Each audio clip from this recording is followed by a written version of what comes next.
Hello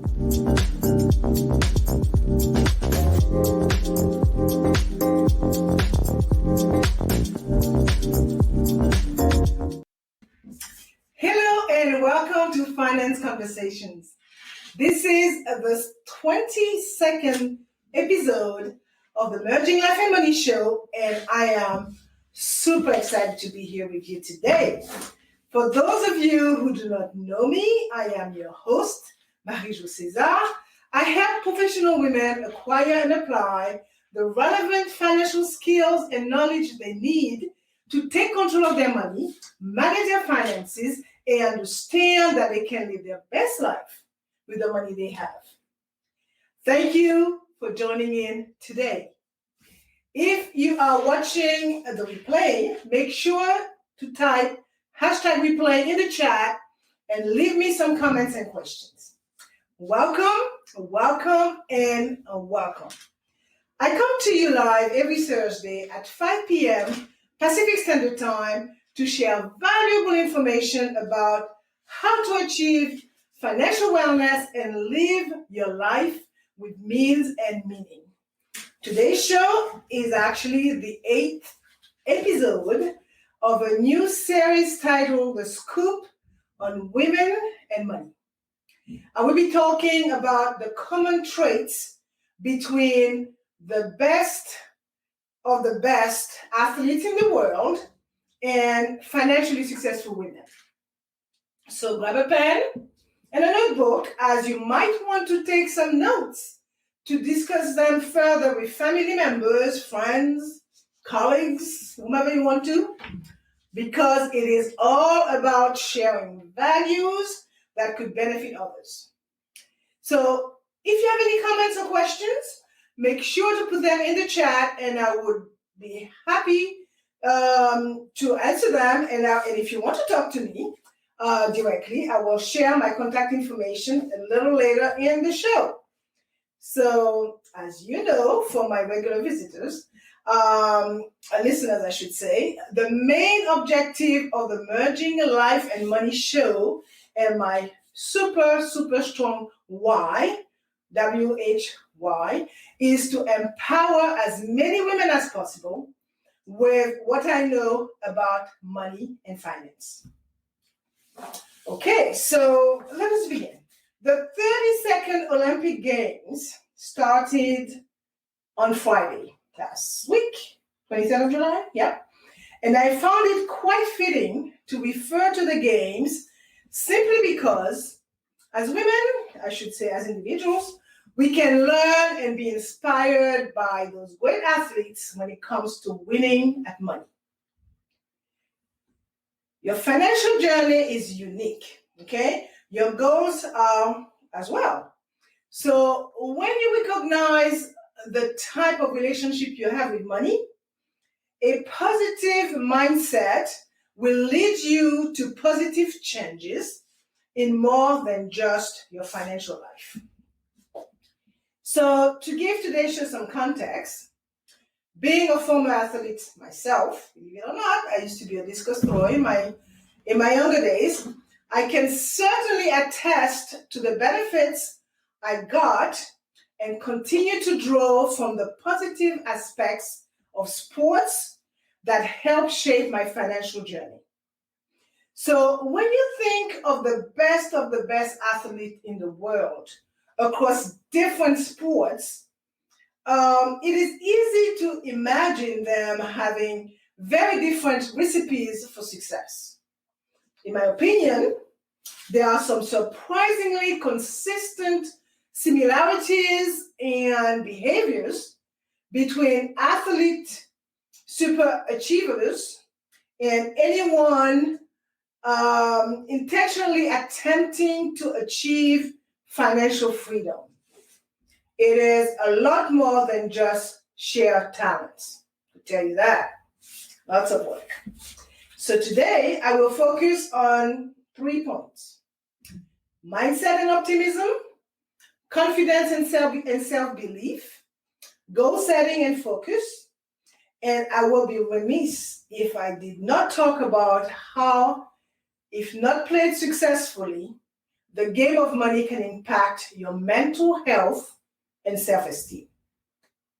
Okay, the first point, mindset and optimism. High-achieving athletes are identified as being optimistic about their own personal growth and untapped potential. This comes with an awareness of areas in which they must need to improve. They feel an inherent need to work on their deficiencies, and rather than seeing them as weakness, they are taken as golden opportunity for self-betterment. Alongside this comes the vision to imagine success against the odds, fueled by a positive instinct of achievability and reward. So the same applies to anyone who is aware of their financial conundrum and truly wants to rectify their financial situation. Okay, so they recognize that they have made some sabotaging decision and they yearn to rectify them. They will then take that opportunity to forgive themselves, do some honest introspection, and recognize their limiting beliefs. So how would they do that? By thinking positively and defining their purpose in life. At the end of the day, it is all about knowing your why, your WHY. Think positive, okay? Because a positively thinking person is not a dreamer. Instead, a positively thinking person recognizes that problems are opportunities to grow. Okay, they would rid themselves of the limiting beliefs that are stopping them, and they will stop talking and start acting. As you know, life does not always give you what you want, but it surely gives you what you expect. So do you expect success, or do you spend most of your time worrying about failure? Pelé, who is a Brazilian, I would say the Brazilian soccer god, summed it up quite eloquently by saying, the more difficult the victory, the greater the happiness in winning. So without the right mindset around your financial well-being, no amount of planning or execution can improve your current financial situation. So having a pessimistic mindset around money management and financial planning can lead to a poor financial life. So having a more optimistic mindset does not necessarily mean good thing will happen overnight. Okay, it just means that you will be more likely to take the necessary action to achieve what you want and lead to productive behaviors in a positive relationship with money. An important part of a healthy financial mindset involves being honest with who you really are. You are all impulsive, emotional, and messy at times. So developing an overly restrictive budget that would allow for that, well, I would say that would not allow for the occasional impulse will derail your effort toward financial improvement. So remember that while you cannot control certain things, like when the market takes a downturn, you surely can control your mindset and the strategies you trust to make the best decisions for your future. It is especially important to stay the course and maintain your focus on the positive outcomes of your goals in the beginning of your financial journey. Figure out what steps you need to take to keep yourself motivated for the next 1, 5, 10, or even 20 years. Okay? Your target will always be moving, but if you keep yourself motivated and keep your ultimate goal in mind, you can stay on the right path toward the target. As you know, financial freedom is achieved through your own mindset and your commitment to accountability with your progress and your goals. Do not forget that. Now let's look at the point number 2, confidence and self-belief. So what are beliefs concerning personal finance? Do not let your fears frustrate you, limit you, or paralyze you. Your thoughts depend on your beliefs about life. If you don't like what you are receiving, then have a look at what you are sending. So everything that is in your life has been created by your thoughts, your expectation, and your beliefs. So take a look at them.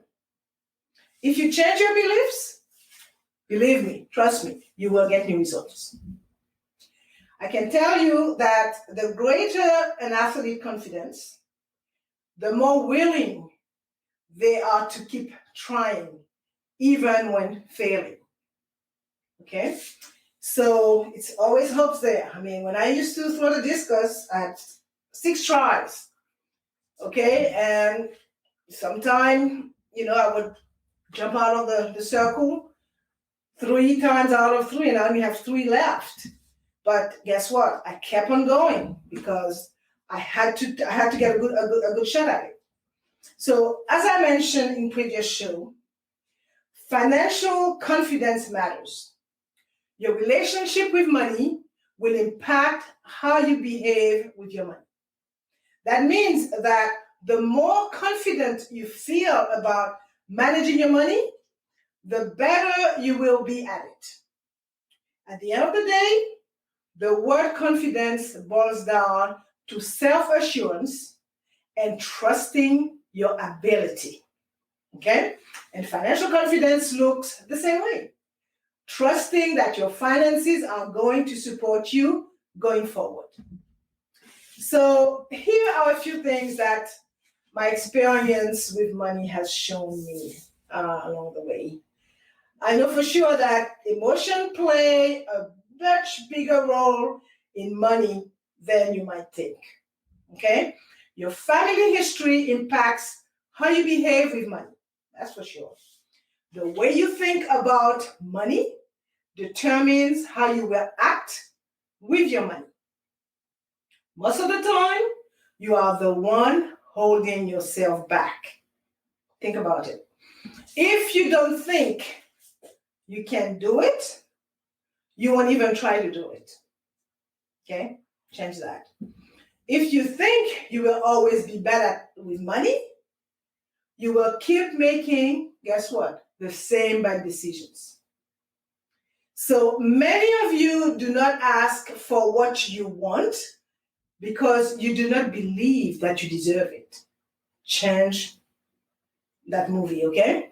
Many of you get stuck in the cycle of debt because you do not think that you deserve better. And you feel isolated from others because you think that you are alone in your financial struggle. Totally wrong. There are plenty people struggling right now. So how do you build your money confidence? Let me start by saying that you do not need expertise in personal finance or investment to be confident about your own money. Okay? Just because you don't currently feel confident about your money management skills does not mean that you cannot change, right? Okay, I am a firm believer that in changing your mindset, you will make long-lasting changes in your life. Okay, it is a process that does not happen overnight, but it has to be intentional. It has to be consistent. You will have to reframe your financial behavior to be more deliberate and trust yourself to make the right financial choices for you and for your family. Okay? You can build trust in your financial choices by getting clear on what you believe about money, by figuring out how your beliefs influence your action, and by recognizing when a choice is not in your best interest, even if it feels right in the moment. Okay? So choose to act in alignment with a healthier money mindset so your money fears do not stop you from being your own best money advocate. So let me also say that confidence is not something you have to have before you start achieving your financial goals. Okay? Confidence is built over time through gaining knowledge and experience, right? And I still making a parallel with athletes that I got to know or to know about. And as an NFL star, Ronnie Lott, a lot of you probably wouldn't know it. Ronnie must be about in his 60s by now. Who he played for the New York Jets and the Raiders and the 49ers through his career. So he said, if you can believe it, the mind can achieve it. Okay, so over to my third point. Let's look at goal settings and focus. Super elite athletes always have attainment goals beyond what they can currently achieve. Without a tangible vision of what success means, it is much more difficult to know what needs to be done to get there. And it is not different when you are setting your financial goals. And as a great MJ, Michael Jordan, put it, you have to expect things of yourselves before you can do them. Okay? So you must set financial goals so that you may achieve the great big vision you have for your life. Okay? You will achieve your dreams and desire only if you have the financial capacity to realize them, and having that capacity means designing a blueprint for how you will get there. Therefore, it is important that you set the relevant goals, right? Not your neighbor's goals, okay? Not your friend's goals, your goals. So furthermore, being aware of your relationship with money will allow you to be responsive instead of being reactive. And will also let you make decisions that align with your goals. And the right goals will help you track the progress you are making with achieving your big vision. So how do you set financial goals? I identified at least probably 11 ways, but anyway, let's start. Decide on what kind of life you want now and what kind of life you want for later. So your goals must be measurable, since you can only track what you can measure, okay? You must clearly state what you want to achieve and what you need to do each day, each week, each month, each quarter, whatever, to reach your end goal, okay? Set achievable goals. They must be challenging enough, but not to the point where they cannot be attainable. Write them down, as it helps, I found anyway, that when I write down my goals, it helps me achieve them and it helps me remember them. Okay? Commit to learning about finance and build up some courage to continue to take action no matter what. Remember that doing the hard work of learning about finance will lead you to confidence. You will know, you make informed financial decision. Understand that financial goals do not have to be set in stone, right? In fact, you will have to revise them. You will have to refine them throughout your life because that's a journey. Okay, that's work in progress. So categorize each financial goal, the short one, the mid or the long-term ones. Okay, this will vary based on where you are in life right now. And typically, short-term financial goals are 6 months to 5 years, mid-term, more like 5 to 10 years, and long-term are more than 10 years. All right, so set a target date for each financial goal and note that being specific helps even if you adjust the date over time. Right? Prioritize each financial goals. Label them as this one is critical. Label this one as a need. Label this one as a want. Okay? It helps to prioritize. So if push comes to shove, you know what to fund first. Okay? So focus on your schedule of action, not the goal deadline. Sometimes focusing on a deadline can make it seem like what you want to accomplish is so far away that you have plenty of time to get things done later, and then suddenly it's so close that it's too late to do anything. So focus on the actions, not the performance. The action that you take carry more weight, right, than the actual performance. Why? Because the performance might not always be perfect, but the actions you take consistently, like budgeting, saving money on a schedule, making regular and consistent payment towards your credit card debt, will help you get better each time and improve your overall performance.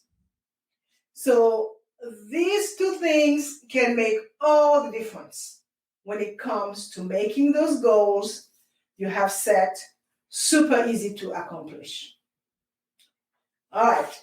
As I mentioned earlier, I will touch on an important point that too often we choose to ignore. Fortunately enough, it is yet again gaining momentum as we speak as a result of Simone Biles withdrawing from the Olympics and citing how fear affects the mental health and physical safety of gymnasts. Well, money stress affects women more than we care to think about it.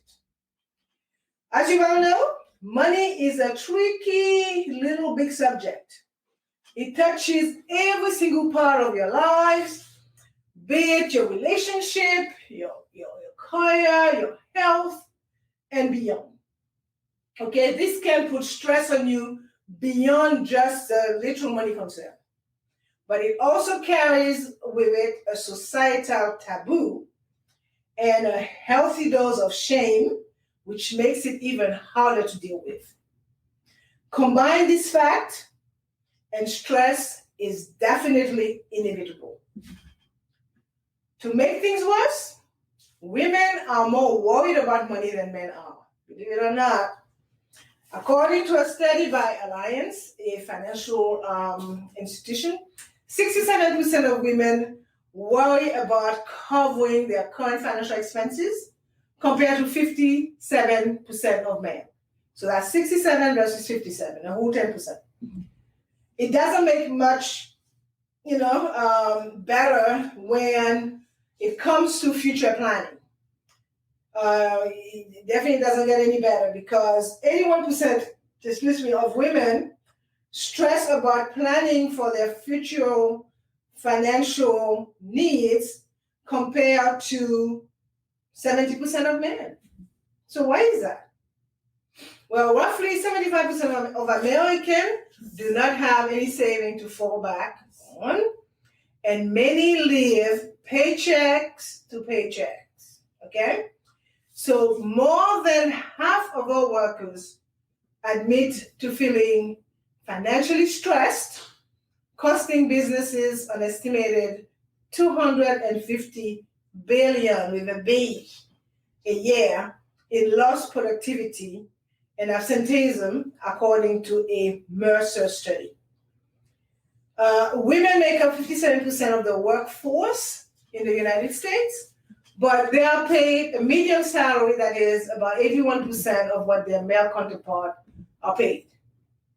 So women have less household debt, believe it or not, than their male counterparts, but only 42% reported being comfortable with their debt level compared to 56% of men.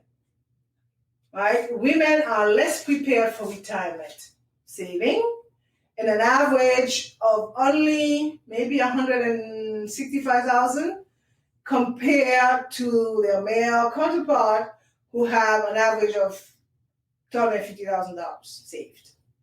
However, both men and women expect to retire around the same age. So 81% of women stress about planning for their future financial needs compared to 70% of men. So what does all this stress lead to? It leads to unhealthy behaviors. We all have some unhealthy coping mechanism of behavior that we tend to gravitate towards when we are overwhelmed by stress, okay? For some people, it's okay, I'm going to go to the mall and lose a few $1,000. For some people, it's okay, I'm going to try and see how much alcohol I can drink. For some people, it's, I'm going to try and see how many pints of ice cream I could put down to that today, right?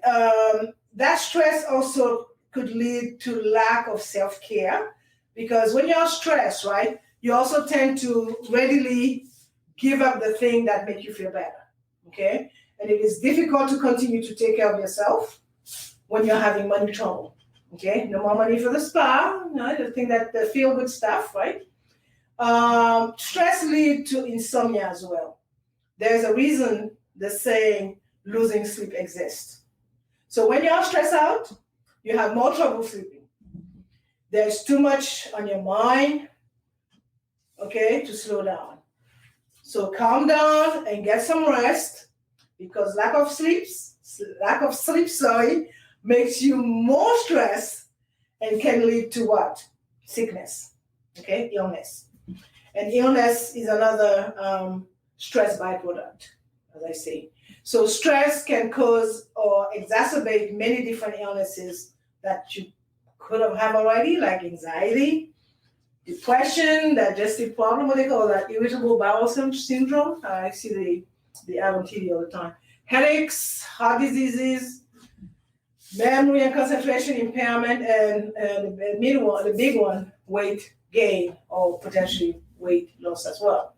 So not only does illness negatively affect your lives, but it can cause added financial problem in the form of what? Doctor's bill, missing work, and big prescription bills as well.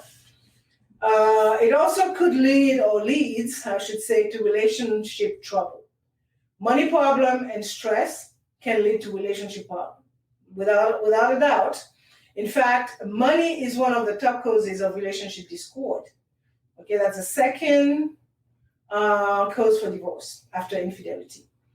To make matters worse, divorce is an expensive thing to go through. Been there. Lots of people end up going into debt because of their divorce. So needless to say that if not dealt with, this stress can become a vicious cycle. Okay, so you just go through the cycle and you, as they say, rinse and repeat.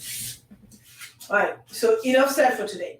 All right, so I'm going to wind down some and sum it up. Today I talk about mindset and optimism, confidence and self-belief, goals and focus, and I touch a little bit on mental illness or stress. Before I forget, let me share my contact information. You can reach me by sending me an email at mj@marijocaesar.com or by sending me a direct message via Messenger. I'm going to leave you with these last thoughts, okay? Promise, after that I'll get off the soapbox. The more you understand about your own finances, the more in control you will feel. Okay, that control will then lead to confidence. You don't have to become a completely different person in order to be more confident about your money, okay? You just have to start implementing small changes over time. So remember that excuse me here, my phone was, I feel like turn it off, okay?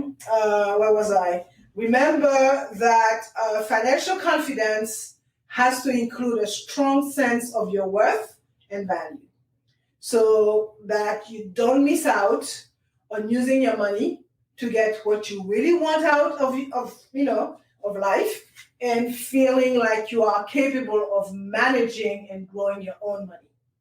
Furthermore, no one is born knowing how to make the kinds of financial decisions that will ensure a bright future, okay? We don't have a personal chip in our head when we are born. So commit to learning and adjust when necessary while staying focused on your goals. Once you start to succeed and move towards your goals, your confidence will improve even more. And of course, there will be failures along the way. There will be failures and setbacks, okay? And using them as learning experiences is critical. Right, so that's it for me. As you know, I like to end the show with a quote. And today I selected one from none other but Wilma Rudolph. I could tell my age, right? And it reads, "Never underestimate the power of dreams and the influence of the human spirit. We are all the same in this notion. The potential for greatness lives within each of us." Now, for those of you who do not know, Wilma Rudolph has a big legacy, okay? Her legacy lies in her efforts to overcome obstacles that included childhood illnesses and a physical disability to become the fastest woman runner in the world in 1960. Okay, and she did that at the 1960 Rome Olympics when she became the first American woman to win 3 gold medals in one Olympics. All right then, so for more information about how to achieve financial wellness and live a purposeful life with the money you have, join me next week, Thursday, at 5 p.m. Pacific Standard Time, 6 p.m. Mountain Time, 8 p.m. Eastern Standard Time, 9 p.m. Atlantic Standard Time for my Bermuda Pips, and 10 a.m. Friday, okay, that's the equivalent of Friday, Brisbane, Australia time. Thank you for being here today on the Merging Life and Money Show. I am your host, Marie-Jo César. I will be back again next week. Okay, until then, continue merging life and money. Bye for now.